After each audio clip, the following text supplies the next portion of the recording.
All right, V for vagina. V is for vengeance. How different that movie would have been if it was V for vagina instead of V for vendetta. Instead of V for vendetta. That'd have been amazing. V for vagina. All right, vengeance. Wait, I'm Kellen. I'm Jonathan. And we are the Spooky Guys. Spooky Guys. Sorry, I had a burp coming up. All right, vengeance. A Valentine's Day tragedy. By the time this story ends, 2 people will be dead. Yeah, that's nice. So, spoiler alert. There's only 2 people in this room. Long before police lights cut through the dark, before courtroom verdicts and prison sentences, before a woman became a name people debated and dissected, there were wedding vows. And Frank. I knew she'd be back. God damn it. I went to basic training with a dude whose last name was Frank, and I asked if he'd name his kid Anne. Well, what was his answer? He didn't get the joke at first. I had to explain it to him. It wasn't funny. Promises spoken aloud in front of family and friends. Promises written by hand into cards and folded carefully into drawers. Like underwear? Just kidding. I mean... right into his drawers. His trousers, his pantaloons. Promises meant to endure exhaustion. Exhaustion, disappointment, resentment, and time. This story does not begin with violence. It begins with devotion and with the deeply human belief that love, if given fully, will be returned in equal measure. Nope. I've been divorced twice. I'm proof of that. Jesus Christ. I've only been divorced once, so. But mine was from the same woman. Does it count? You better remember. I don't know which one of you it was, but one of you was really desperate. And one of you was a really hot chick.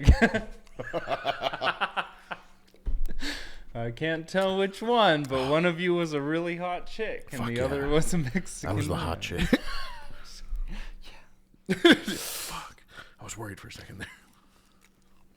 All right, so this story, this is the story of Betty Broderick. Betty was born Elizabeth Ann Bisceglia on November 7th, 1947, into a large Irish Catholic family in New York. Oh, hoity, you're Irish Catholic now. Magically delicious. I was just Catholic. Oh, I'm just a wee little Catholic boy. I'm right here doing the Lord's work in... Where were they? New York. In New York City. Right down here in the Bronx. Yeah, right. I'm in the Bronx. You know, the Bronx is Gaelic for this fucking sucks here. Want to know what else is Gaelic? My butthole. Get over here. Oh, he says it and it's fine. I make a joke and you all come after me. No, I'm sure someone will... Oh, they're both gay! Oh, I've been jerking off to 2 gay dudes this whole time?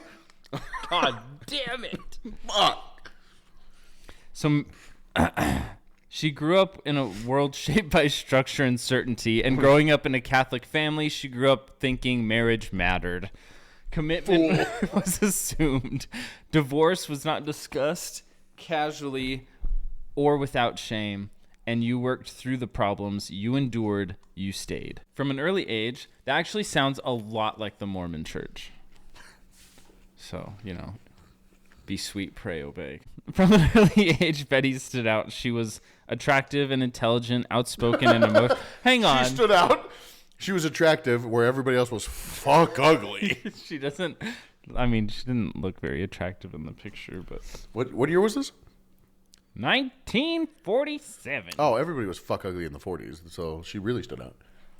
Their average is today's beautiful. So what was their beautiful? Today's average? Didn't exist. Oh. Not until... The handicapped chick drooling in the Not hall. until Audrey Hepburn showed up. Okay. Shout out to Audrey Hepburn. If you're still alive, slide in the DM. She's outspoken. If you're still alive. I'm just now being told that she is dead. Is she?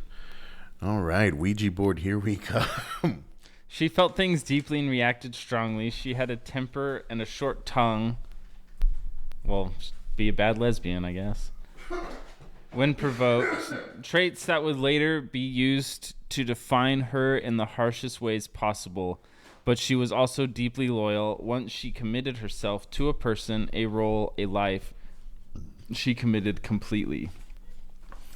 To Betty, loyalty was not passive, it was labor. And labor to her was love. She met Daniel Thomas Broderick III in the late 1960s. Yeah, you're seeing It's always the ones with the numbers. Dan came from a world shaped by ambition. There and is a trend. expectation. There is kind of It a is! common denominator. Yeah. Just saying. Yeah. Obviously not all of them, but a lot of them. Yeah, most of them. Anyway. Enough of them. Dan came. It's just funny every time it comes up. I'm like, it's the numbers. The numbers, Mason. What do they mean? Mason, what does the 3 mean behind his name? Why is your breath so hot? And you'll never have to. You're such a sweet. Oh, he's a little boy. Okay. He just got back from the fires of Mount Doom. What should be? There you go. Hang on. This is the story of a girl who drowned the river and cried the whole world. No more. Go. Go. Thank you.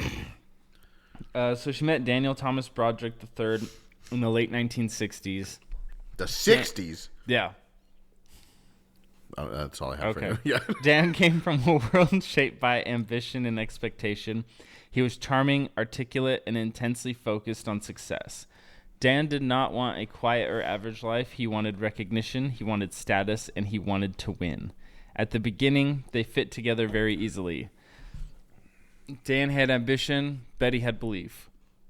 They married in 1969, exchanging Yeah, let's fucking go, dude. exchanging traditional Catholic vows with the unspoken understanding that those promises I promise were absolutely permanent. to constantly belittle you and beat you into submission, so help me, Lord. And I promise you to always hide your crimes and I and your promise sins. you to take every load without complaining. Of laundry, god Oh, damn my it. bad. My bad. Anyway, I'll keep your plate full, but your balls empty. So help me, God. so understanding that those promises were absolutely permanent, better or worse, richer or I poorer, promise if I don't treat you right, I'll treat you with the left. do they part? All the time, the future looked full. Whatever challenges waited for them, they believed they would face them together. Almost immediately, the sacrifices began. Dan enrolled in medical school, and Betty stepped into the role of supporter without hesitation. Fair, okay. She worked to cover expenses, manage the house, and adjusted the constant stress that life built around exams, long hours, and uncertainty. When Dan later decided that medicine was not his calling, he pivoted to law school instead, and Betty adjusted as well. Each pivot required more of her.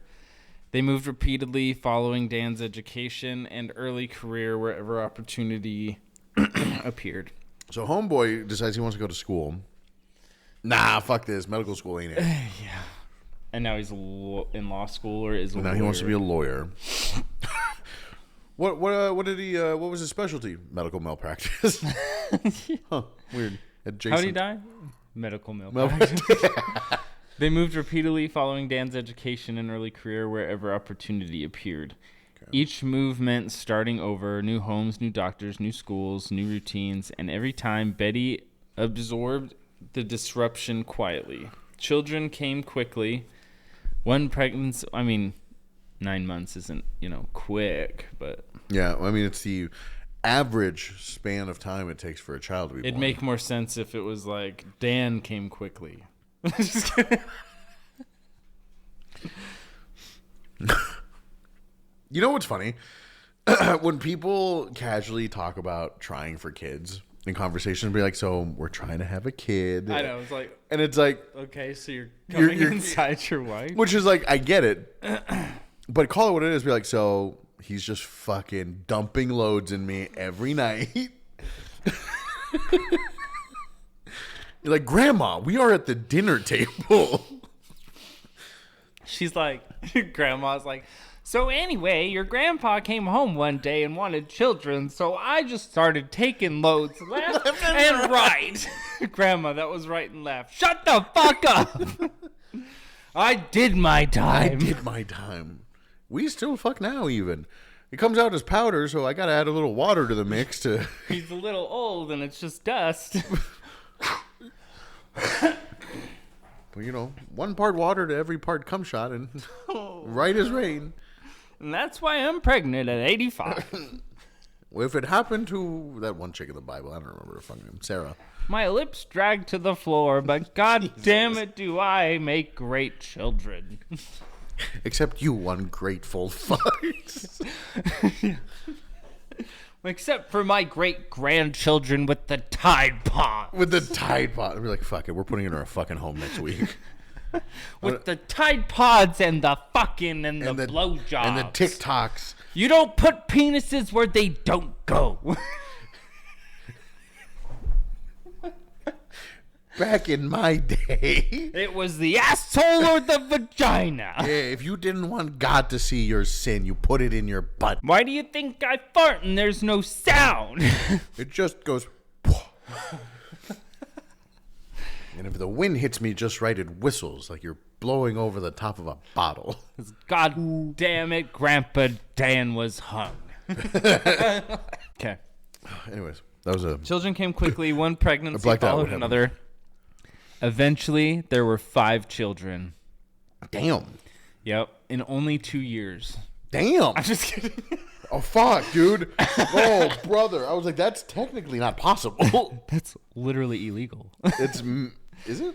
No, it's 2 twins and a single. Or a set of twins and a triple. What, are you selling mattresses? Fucking... I got 2 twins and a triple for $5.99. Shipping and handling not included. There are blood stains. All right. 5 children.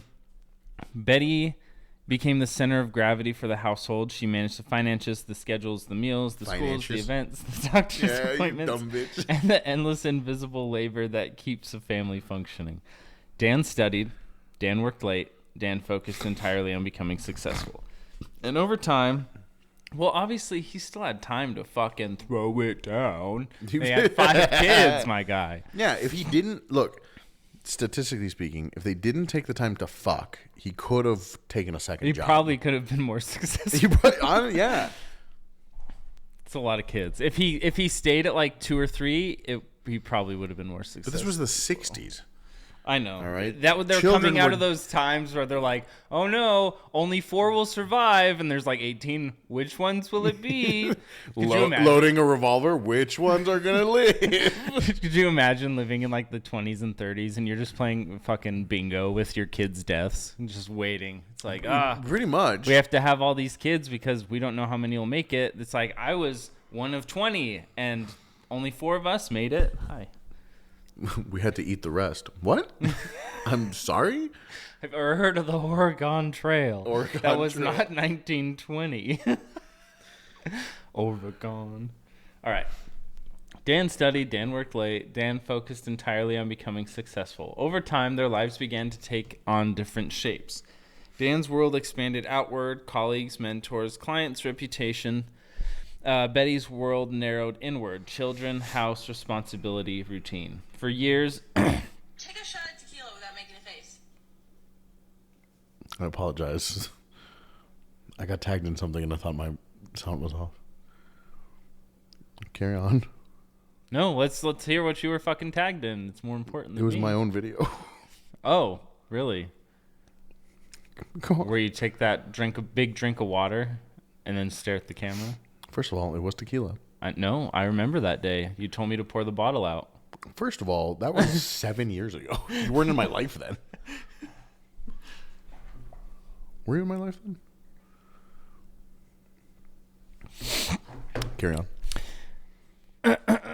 For years, Betty told herself this imbalance was only temporary, that once Dan reached the top, things would slow down, that her sacrifices would be acknowledged, and that she would finally be seen. In a practical sense, they were rewarded. Dan became became a successful medical malpractice attorney. Fuck off. I'm not kidding. That's hilarious. We gotta go. Known for aggressive litigation and winning large settlements, money followed, comfort followed, prestige followed. The family moved to La Jolla. Yeah, Valhalla. La Jolla, California. What, spell it? L-A space Ha as in J O-L-L-A. Hoya. Oh. La Jolla. La Jolla. California. Can I get a Hoya? and, It means the jewel, California. An affluent coastal community where wealth was very visible and social standing mattered. But success came with a very big cost. Dan changed. He grew less tolerant of noise, conflict, and emotion. The traits he once accepted in Betty, her intensity, her bluntness, now embarrassed him. He wanted calm, polish, and control. The chaos of the family life became something he would distance himself from rather than engage with. So he pumps a bunch of kids into her. Yep. And then he gets upset Gets mad about about him it. having a bunch of kids. Valentine's, literally fucking adults in the 60s. He's just greatest he's- generation. he's just sitting I fucking there hate my kids. with God a whiskey damn and it. a cigar looking at her. You whore, why'd you let me fuck you so many times? It's like, what are you talking about? Yeah. Dude, I don't... listen, the boomers ruined everything. Yeah. They were told they were the greatest generation of all time, or their parents were, and they Yeah, were and like, they had- "Oh, we're children of And they the had greatest generation." every fucking advantage in the world. And then when they got to the top, they kicked the fucking ladder out from under us so that we couldn't follow lead. And now... Yeah, and then told us to it's because you're... do it the way they did. Yeah, it's like, we fucking can't. They're like, why are you paying so much in rent? You could buy a house cheaper. I was like... They won't let us. They won't let us. Well, why? You just got to save up money. I'm paying rent. I can't save money. Yep. You don't understand, you fucking Well, our idiot. rent isn't $10 a month anymore. Yeah, it's not a blowjob and a sack of corn like it was back in the fucking 50s. Jesus. Fuck me. I can't offer my fucking daughter for rent. Yeah. Jesus. That's why they kept pumping kids out. Be like, well, there's the next month's rent. Fucking, Oh no. God. Valentine's Day still came and went. Cards were exchanged, flowers appeared, but affection thinned. Conversations shortened, arguments escalated. Dan spent more time at the office. Silence filled the spaces where intimacy once lived. Yeah, after the fifth kid, really? Intimacy died? Again, stop. If you didn't have so many fucking kids, you'd probably be fine. Fucking buy a cantaloupe and cut a hole in it like everybody else. Jesus. Wear a condom. Oh, yeah, that's an Actually, option. that's taking it pretty far. Yeah, whoa there. Let's just stay with the grapefruit. Yeah. So Betty stayed because love meant staying, because she had invested everything. Because marriage to her was not something you abandoned when it became uncomfortable. What Betty could not see was that while she clung so tightly to the vows, Dan was quietly imagining a different life, one that felt easier, lighter, and free from conflict. By the early 80s, Dan was powerful, respected, admired, and with power came a lot of options. One of those options was a young woman named Linda Colcana. Linda, Later known for trafficking cocaine. Nobody saw it coming. oh, imagine this. She was a legal assistant Damn. at his office. She was in her early 20s. Like, you literally, like, you can't write this shit. You can't make this shit up. Oh, he's fucking his assistant. Ooh. To the surprise of fucking no one. Right. Also, How original. Oh. You fucking imbecile. this just in. Fork found in kitchen. Fucking. Fucking. Thanks, Captain Hindsight. Or thanks, Captain Obvious. Oh, fuck, dude. This just in. You have to shower naked to be clean. Fuck. I don't know. It's just one of those things you look at and it's like, yeah, of course he was. He's staying late at his job with a girl named Linda. As a legal assistant. Named Linda.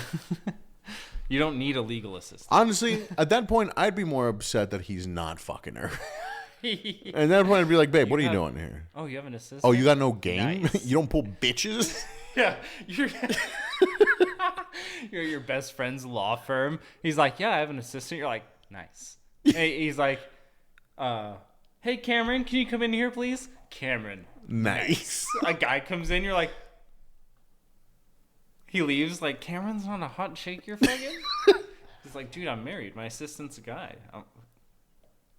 Yeah, man. You're a lawyer. Yeah, this is basically a hall pass. Yeah, you're a successful lawyer. Yeah. Well, sorry.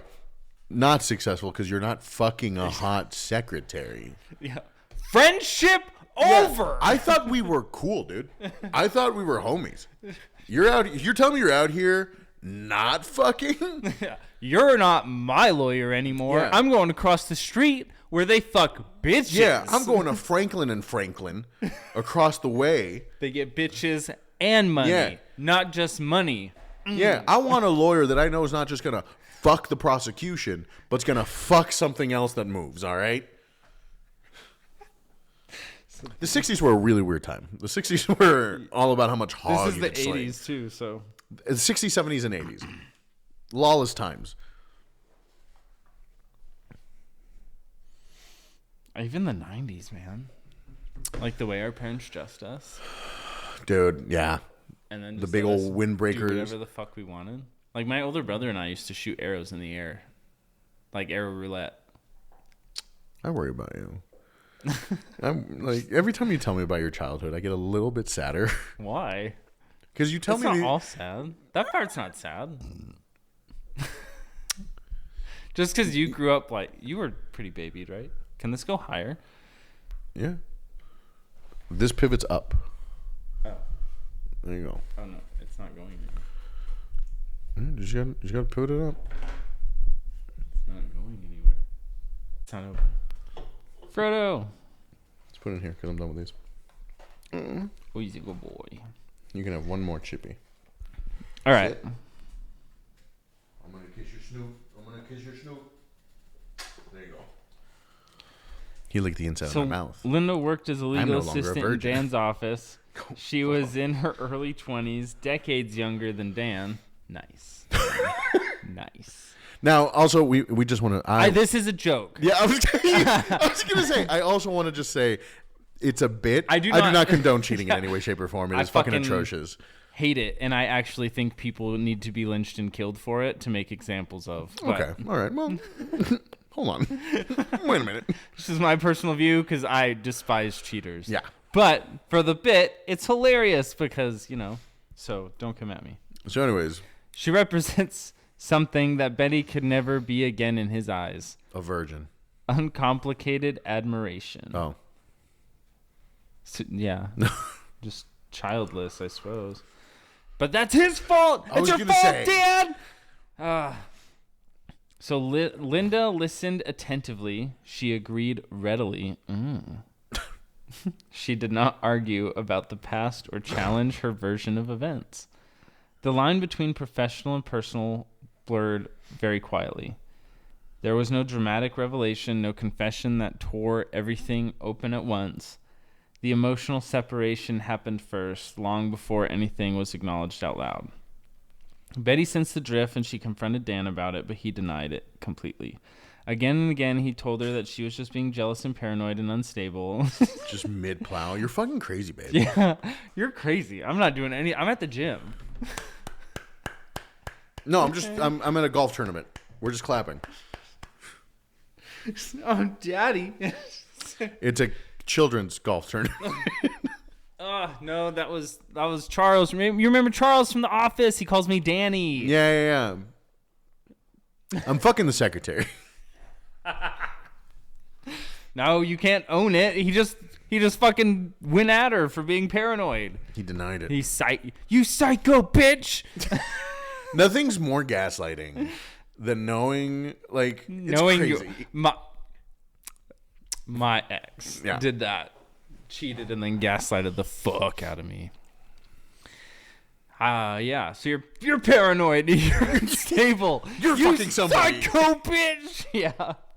I bet the kids aren't even mine. And he told others the same thing. Colleagues, friends, attorneys. Slowly the narrative formed around Betty and that she was crazy, she was being difficult, she was emotional, and she was violent. Once that label stuck, everything else became evidence. By 1985, Dan moved out of the family home. He framed... Did you growl at him? I said, go lay down. Oh. Who would fucking growl at a dog? I mean, I would growl at a dog, but not Frodo. Frodo's a sweet boy. He framed the separation not as betrayal, but as a necessity. Living with Betty, he claimed, had become impossible. The marriage was not ending because he had broken it. It was ending because she was broken. He filed for divorce. For Betty, the filing felt like erase. She's got all this baggage and she's got all these kids. They're your kids. Be like, I know, they're the worst. They're the worst. Oh God. Going back to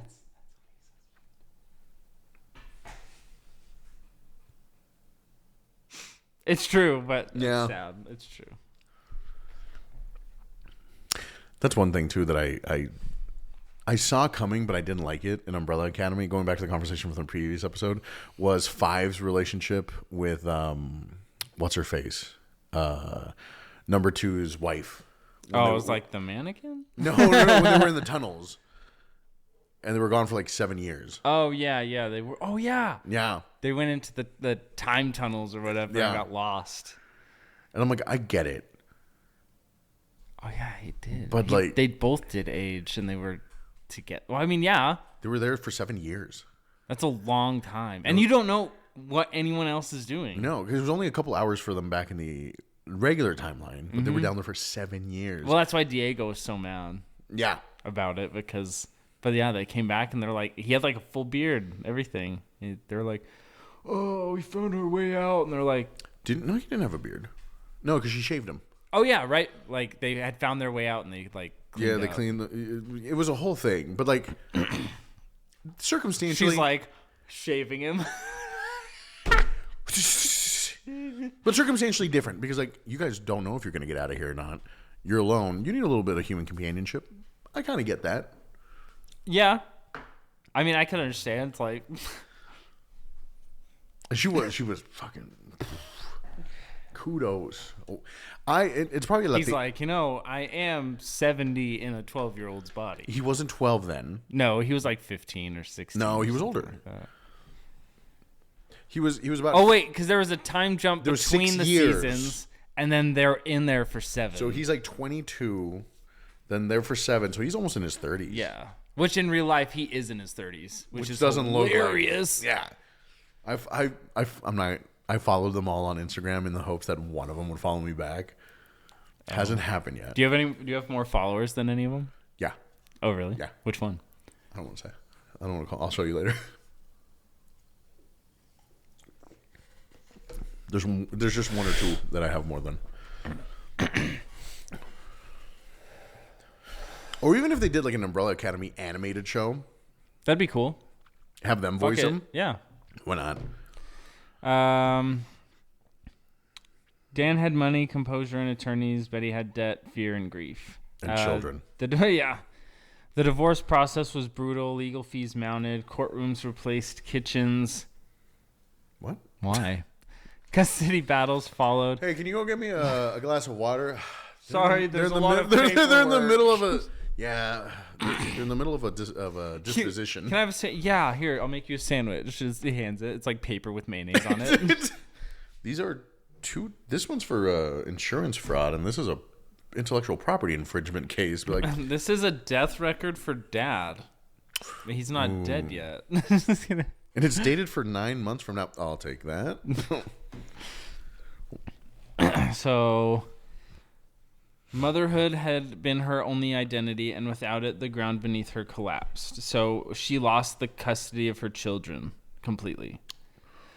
Oh, so he did want the kids. Okay. Yeah. That's news to me. Phone calls were very limited. I think it's just him going after her is all it was. Yeah, because phone calls were like $37 a minute back then. Visits were regulated. Holidays became negotiations. She watched other people step into the roles that she believed were hers by right of sacrifice. Dan remarried in 89. Linda is who he did marry. Linda moved into a large home in San Diego, a home Betty knew very well. The symbolism was devastating because Linda was now living the life that Betty believed she had earned. Sleeping beside the man she supported through all the years of struggle and raising the children that Betty felt were being taken away from her. Oof. The replacement was complete. Betty unraveled publicly. She called, she confronted, she left messages filled with rage and grief.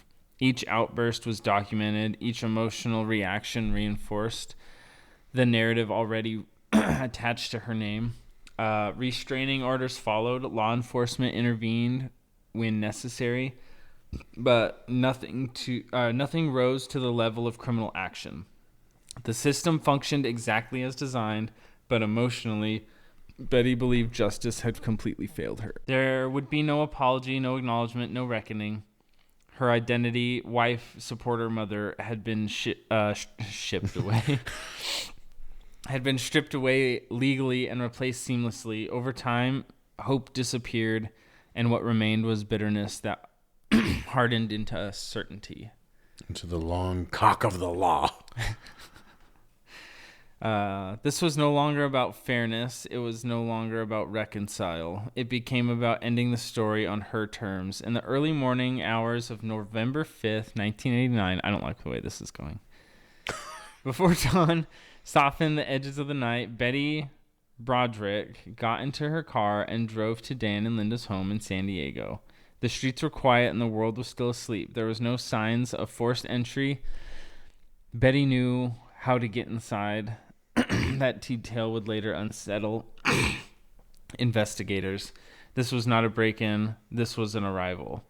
She carried a revolver that belonged to one of her children. The weight of the gun felt final, and inside the house, the silence was complete. Dan and Linda were asleep in their bedroom, unaware that years of resentment and rage had condensed into this moment, and what happened next unfolded very quickly. There was no argument, there was no confrontation, there was no final exchange of words, just gunfire. Dan and Linda were struck as they slept. The violence was abrupt and decisive. Later, Betty would claim that she did not intend to kill them, only to hurt and scare them. But intention dissolves into the face of reality. She brought a loaded weapon into a sleeping home. Afterward, she left very calmly. She didn't linger. She didn't scream. She got into her car and drove away. Later that morning, Dan and Linda Broderick were found dead in their bed, and the news shocked the community.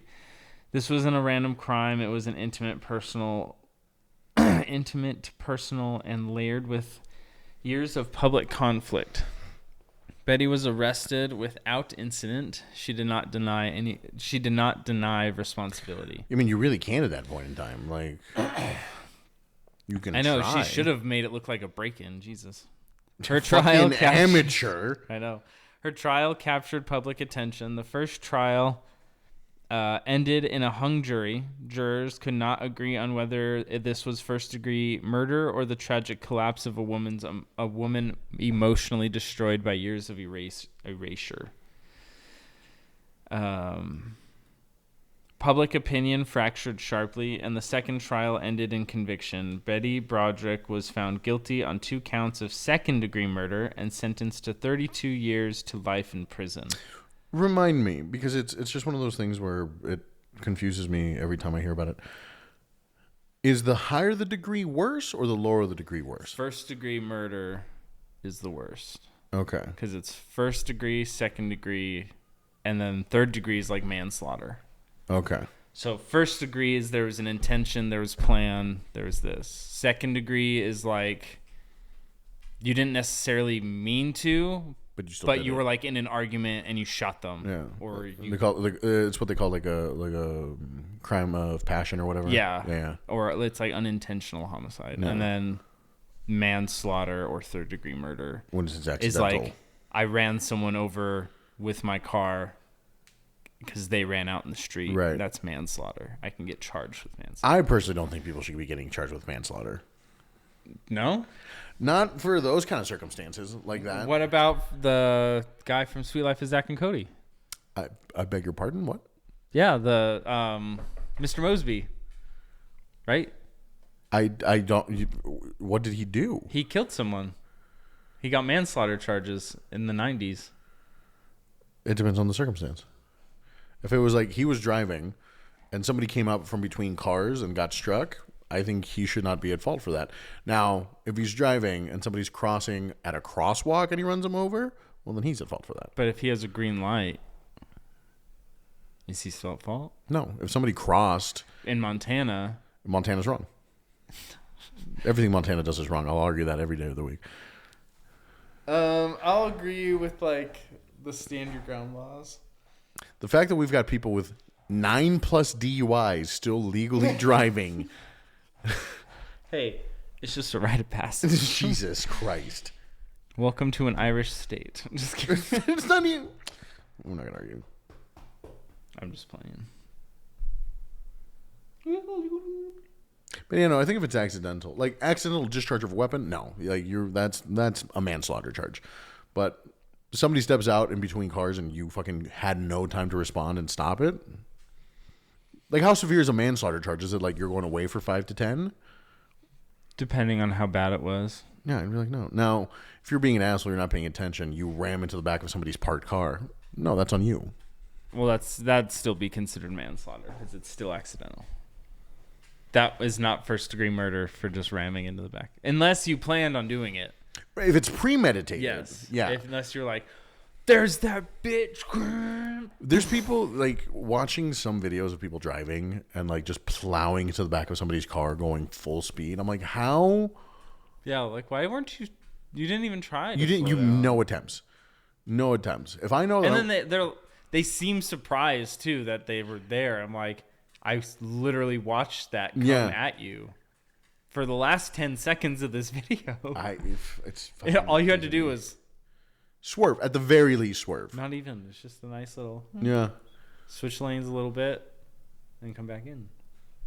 There was one video. I'll have to show it to you, but he's clearly in a truck, and he's coming up on a stopped car on like a highway, but he veers left. It's a Prius. You're like, it's clearly a very large very- pickup. It's all crammed inside. But he goes over to the left shoulder to get around this car, and immediately afterwards, this semi whose brakes didn't work comes plowing through and just rams through everybody. Yeah. And you hear the lady in the car be like, "Is that why you pulled over the side?" "Yep, that's why I pulled over." Oh, I've Just seen that one. Really Yeah. calm. Yep, that's why I pulled over. All right. Never mind, 37 dead.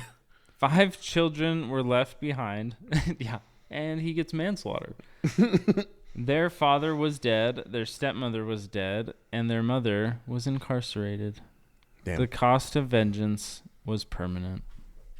In prison, Betty remained defiant, and she expressed little remorse, not because she denied the deaths, but because she believed that the events were inevitable.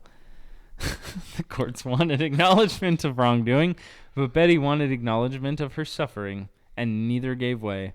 This case continues to disturb because it resists simple conclusions. It is not a story of clear villains or heroes. It is a story of devotion, punished, of endurance dismissed, of love that curdled into something dangerous. Valentine's Day, in this context, becomes something else entirely. Not romance, not celebration, but a warning. Damn. Honestly, there's nothing more romantic than killing somebody for someone you love. I'm just kidding. I'm just playing. Flowers? What? You can write him a poem. Yeah. I was a poems guy.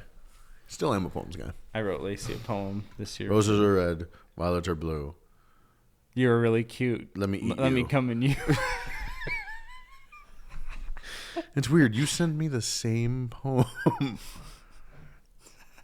Oh, you wanted me to proofread it. Got it. Yeah, my bad. Sorry. Why'd you put Lacey here? Because it's for her. Oh, yeah, no, that makes sense. Well, I'll read over it. Well, it's atrocious and I hate it. And I hope you both die. I know where you guys sleep at night. It's fine. Yeah, these LOVE, these are just giving me ideas. If I can't have you, no one can. Nobody can. Fucking love. What's the last? I think the last one's evil. Hang on. I can tell everybody.